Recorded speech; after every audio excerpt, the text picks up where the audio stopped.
Baik, Bapak Ibu, kita di sini berjumpa dalam tutorial menentukan KKM PAUD pada lingkup perkembangan fisik motorik anak usia 4 sampai 5 tahun atau usia RA TK kelompok A. Bapak Ibu guru, kami perkenalkan di sini bahwasanya nama saya adalah Muhammad Agung Hidayatullah yang akan mengantarkan Bapak Ibu pada bagaimana menentukan kriteria ketuntasan minimal PAUD. Yang pertama sekali adalah apa itu KKM. Kita ketahui bahwasanya kriteria ketuntasan minimal atau yang biasa kita sebut KKM adalah kriteria ketuntasan belajar.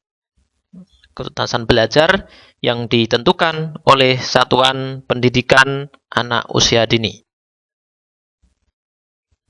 Nah, apa sebetulnya fungsi dari KKM di satuan PAUD? Kita tidak sebutkan semuanya. KKM antara lain berfungsi sebagai target dari satuan PAUD dalam pencapaian perkembangan anak pada setiap lingkup perkembangan.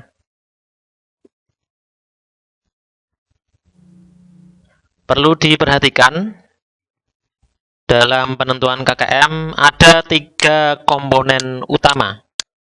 Nah, kita bisa lihat satu persatu. Komponen pertama adalah input atau kemampuan awal anak. Komponen kedua adalah kompleksitas atau tingkat kesulitan dari indikator yang akan dicapai. Yang ketiga adalah daya dukung. Baik Bapak Ibu, langkah pertama dalam menentukan KKM adalah menghitung setiap indikator pada masing-masing lingkup perkembangan. Kita bisa membuka Permendikbud nomor 137 tahun 2014 pada usia 4 sampai 6 tahun, TPPA-nya tingkat pencapaian perkembangan anak khusus pada fisik motorik. Di sana ada motorik kasar, ada motorik halus, ada kesehatan dan perilaku keselamatan. Pada fisik motorik kasar kita ambil sampel nomor 5. Pada fisik motorik halus kita ambil sampel nomor 2 dan perilaku keselamatan nomor 7. Nah, baik Bapak Ibu, kita simulasikan di Excel. Misalnya, untuk lingkup fisik motorik anak usia 4 hingga 5 tahun ditentukan, nah, kita bisa membuat kolom kira-kira 8 kolom. Kolom pertama adalah kolom nomor, kolom kedua kolom lingkup perkembangan, kolom ketiga indikator, kolom berikutnya adalah kode. Kode ini adalah opsional. Sementara kolom berikutnya adalah kolom 3 komponen, terdiri dari input, kompleksitas, dan komponen ketiga yaitu daya dukung. Kolom berikutnya yaitu skor KKM dan kolom KKM huruf. Nah, di sini kita perjelas supaya lebih mudah. Baik, untuk lingkup perkembangan fisik motorik yang pertama kita ambilkan dari motorik kasar nomor 5 tadi, yaitu menangkap sesuatu atau menangkap benda secara tepat. Indikatornya yang pertama kita kodekan dengan 51 atau nanti A51, yakni menangkap benda tanpa jatuh. Sementara indikator yang kedua adalah menangkap dengan posisi tangan yang benar.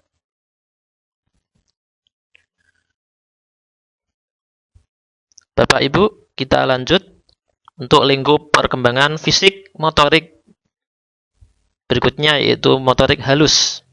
Kita ambil contoh menjiplak bentuk. Kita tentukan indikatornya, yaitu menjiplak dengan bersih. Sedangkan lingkup perkembangan fisik motorik pada bagian kesehatan dan perilaku keselamatan diwakili oleh nomor 7, mengenal rambu lalu lintas di jalan. Dengan indikator menyeberang di tempat penyeberangan. Kita kodekan A51, A52, B21, C71. Langkah pertama, jumlah indikatornya kita hitung, yaitu ada 4 indikator.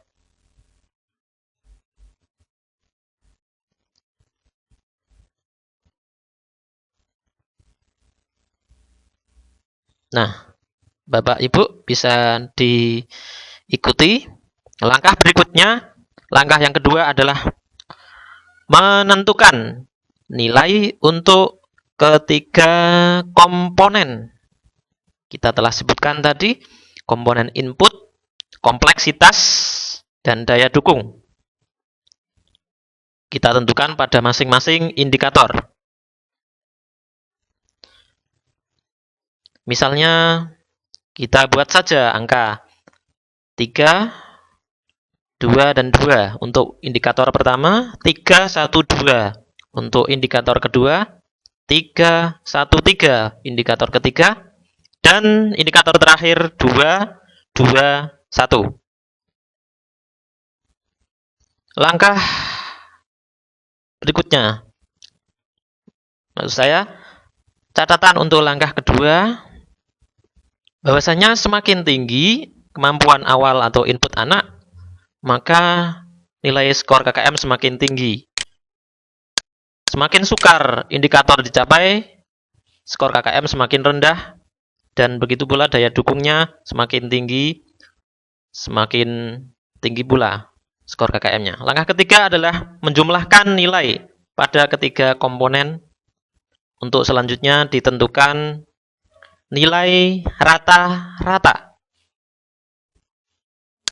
Nah, kita bisa menjumlahkan secara manual, input, kompleksitas, dan daya dukung kita jumlah. Kemudian kita bagi sesuai dengan jumlah komponen, yaitu 3, untuk mendapatkan nilai rata-rata. Nah, 2,3. Cara yang kedua, yakni dengan memanfaatkan fungsi average pada Microsoft Excel. Kita blok. Nah, sama Bapak Ibu, 2,3. Kita tarik ke bawah. Nah, terlihat semuanya skor KKM-nya. Kemudian kita mengenal di PAUD ada kode BB, MB, BSH, dan BSB sebagai kita manfaatkan sebagai KKM huruf. Kita manfaatkan fungsi if di Microsoft Excel.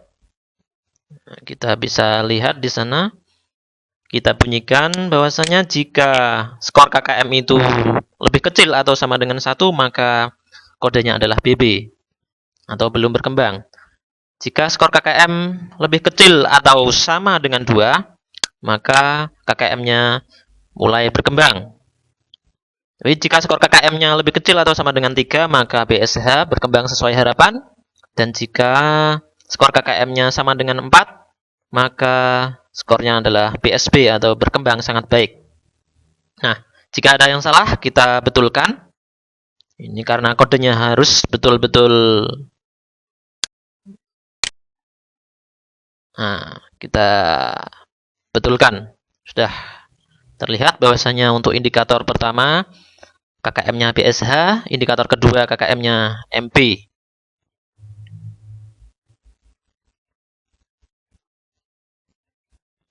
Nah, BSH, yang terakhir BSB berkembang sangat baik. Indikator ketiga BSH, indikator keempat MP. Langkah berikutnya, Bapak Ibu, sebagai langkah yang keempat, nah, yang harus kita lakukan adalah menjumlahkan seluruh skor KKM setiap indikator. Ingat, setiap indikator kita jumlahkan. Untuk selanjutnya, kita dapatkan rata-rata. Sehingga nanti akan bisa menjadi KKM lingkup perkembangan yang menjadi tema kita sekarang ini. Kita tuliskan rata-rata nilai untuk lingkup fisik motorik.